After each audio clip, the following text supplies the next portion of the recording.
All right, we've got a problem. I'm gonna have to cut them off, which seems like a terrible thing to do to a brand new bike.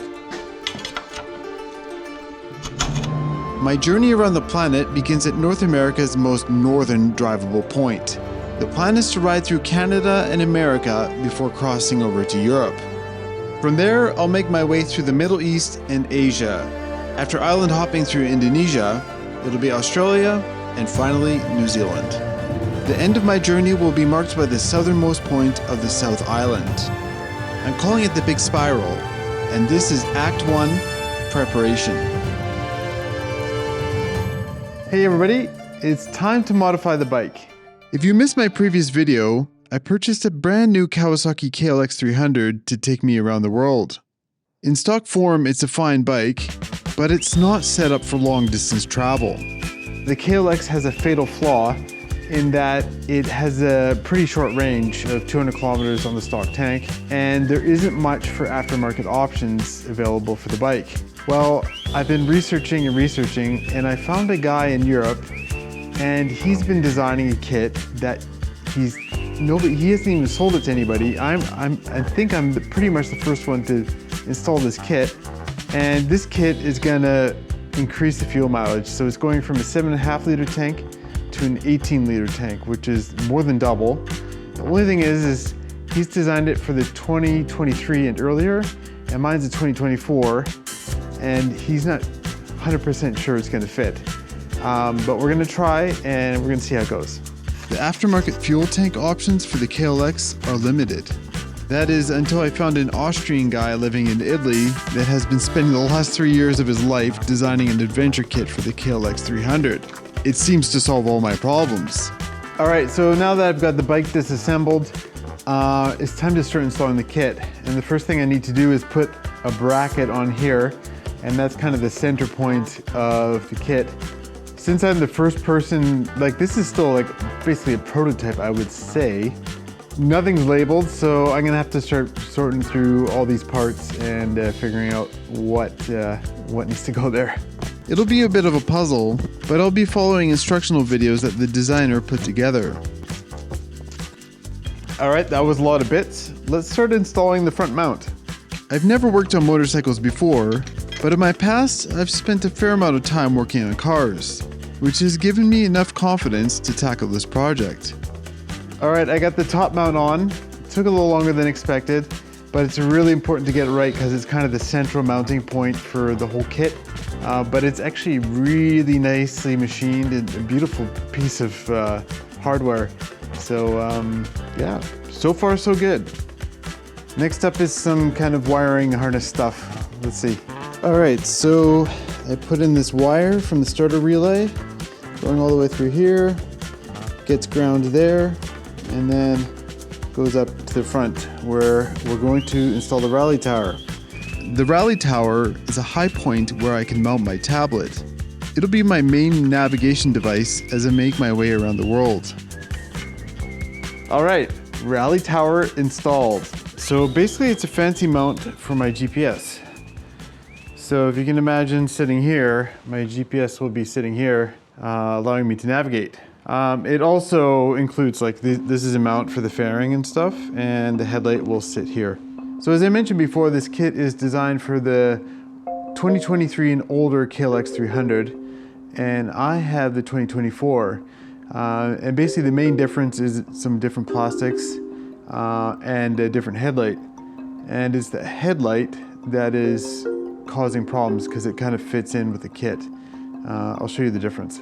So yeah, that's the 2024 light. It's really nice actually, it's LED, and a little unfortunate that I can't use it. So I got this one off eBay. This is the 2023 and older headlight. But they have different connectors. So one is 4-wire and one is 3-wire. So I've taken the 4-wire and figured out which ones are powered when at different settings, and wired them up to the 3-pin H4 connector. So let's plug it in and hopefully it works. All right, moment of truth here. Oh yes, it works. And high beam? Oh yeah, that's exactly what we want. I'm happy that worked because I'm not great at electrical, not much experience, but it was pretty basic. Just check which wires are getting power when you turn on the lights and turn them off, etc., etc. And then just wire them to the proper ones on the H4 connector. So I'm making progress.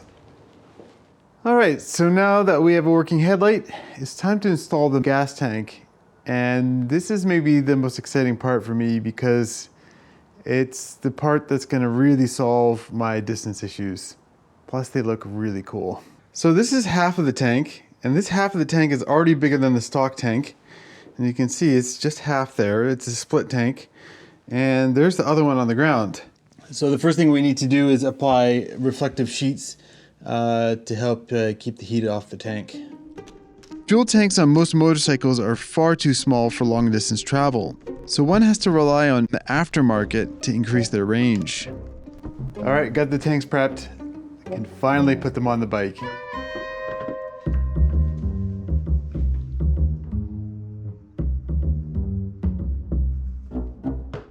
All right, we've got a problem. There's been an update to the 2024. That's not on the 2023, and I have to do some cutting. So when they changed the plastics for the 24, they also added these tabs, and they're causing problems. So I'm gonna have to cut them off, which seems like a terrible thing to do to a brand new bike, but it's just gonna have to happen.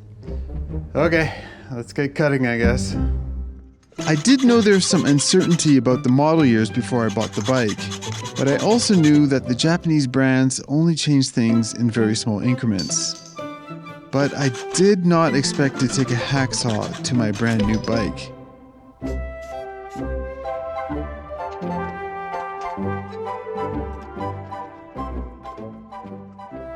So these tanks look so good, and apparently I can start it now. So I'm gonna put some fuel in and start it for the first time with the new tanks.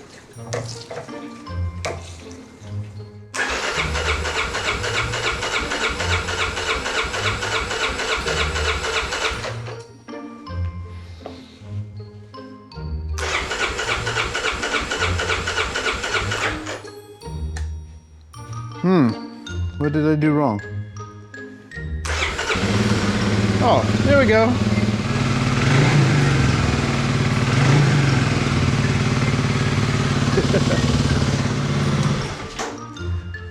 That's awesome. There's a bit of smoke here. Maybe I got some liquid or maybe some of the paint got on there, but it's probably fine. Oh yeah, there's something wet there that was burning off, but awesome. All right, there's still more to do though. I have a lot of stuff to do here, so time to install the bash plate. Although things are moving along quickly in this video, I'm taking time with this install, and small adjustments go on into the night. All right, it's a new day. I spent a lot of time just getting that skid plate and the tanks aligned right, just so you get a good panel gap, as they say. And it's looking pretty good. But now we got to put on the whole front cover, and that'll help make the whole thing look a lot more complete. When I found this kit, it really felt like serendipity. I had looked at so many motorcycle and aftermarket options, and none of them seemed to fit the bill. But this kit turns a light bike into a round-the-world machine. The final result, I'm quite happy with. Oh my god, this kit looks so good. Gerald, the guy that designed this, he did such a good job. Everything fit together so well, and it looks awesome. I'm so happy. But we're not done yet. I've got a handlebar to put on and some hand guards, and of course the computer is very important. So let's get to it. Being used to the adjustability of mountain bikes, a set of adjustable bar risers will allow me to fine-tune my riding position. And this set of hand guards will be indispensable. Well, I've got the controls installed. Now it's time for the computer. So this is it. So it's just a big rugged tablet. It's not really the newest thing on the block, but it's designed for exactly what I want to do this adventure type riding. So I'll be able to see my maps and stuff on here, and actually I installed this on the bar, so that's going to help me control the maps from the handlebars, because when it rains, the touchscreen is not going to work that well. With its processor being introduced in 2018, this tablet is a bit of a dinosaur.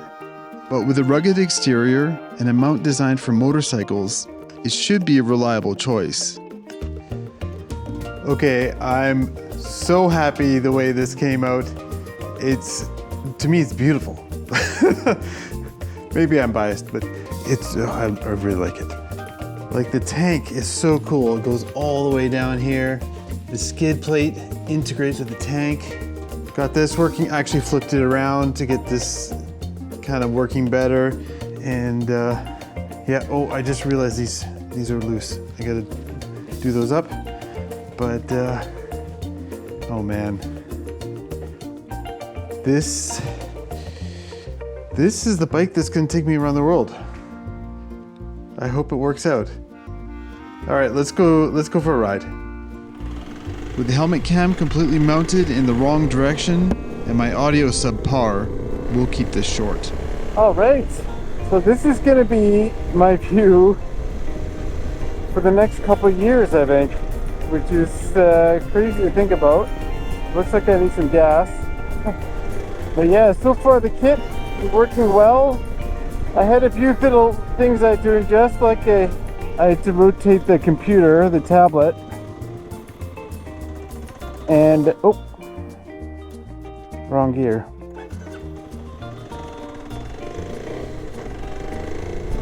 Yeah, I had to rotate the tablet, so this is coming on the other side. Actually, when I was unloading the bike, my bars rotated, so I made sure those are tight.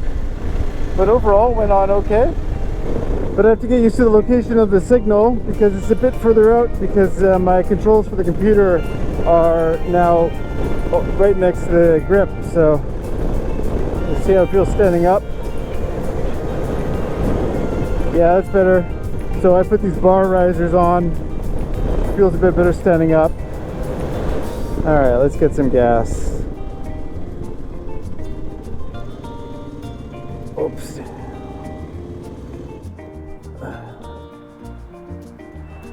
All right, let's just put a little bit in, like 3 liters. Tank takes 18, but I don't really need that much right now, and I just want to play it easy in case something goes wrong and I have to take the tanks off or something.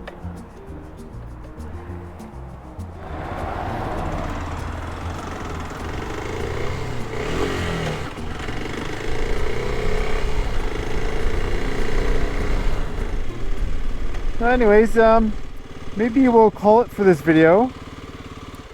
And yeah, the bike is working great. I think this tank is going to be awesome. The windshield is helping for sure. Yeah, I think even just this, the tanks are kind of covering my legs a bit, so I get a little bit less wind on the legs. So I'm pretty happy. In the next video, I will be doing like a practice road test with first gear. And then I'm going to be driving to Penticton to do my road test, because that was the first available road test I could find. And Penticton is, I think it's about three and a bit hours away, maybe 4. So that's going to be interesting. It's a really nice, warm, hot place. And I chose it also because it's really flat there, so I don't have hill starts and stuff. But yeah, it's going to be interesting. Putting a bit of pressure on myself by doing it all the way out there, because I'm going to really want to pass after driving that far. But anyways, thank you for watching, and I'll see you next time.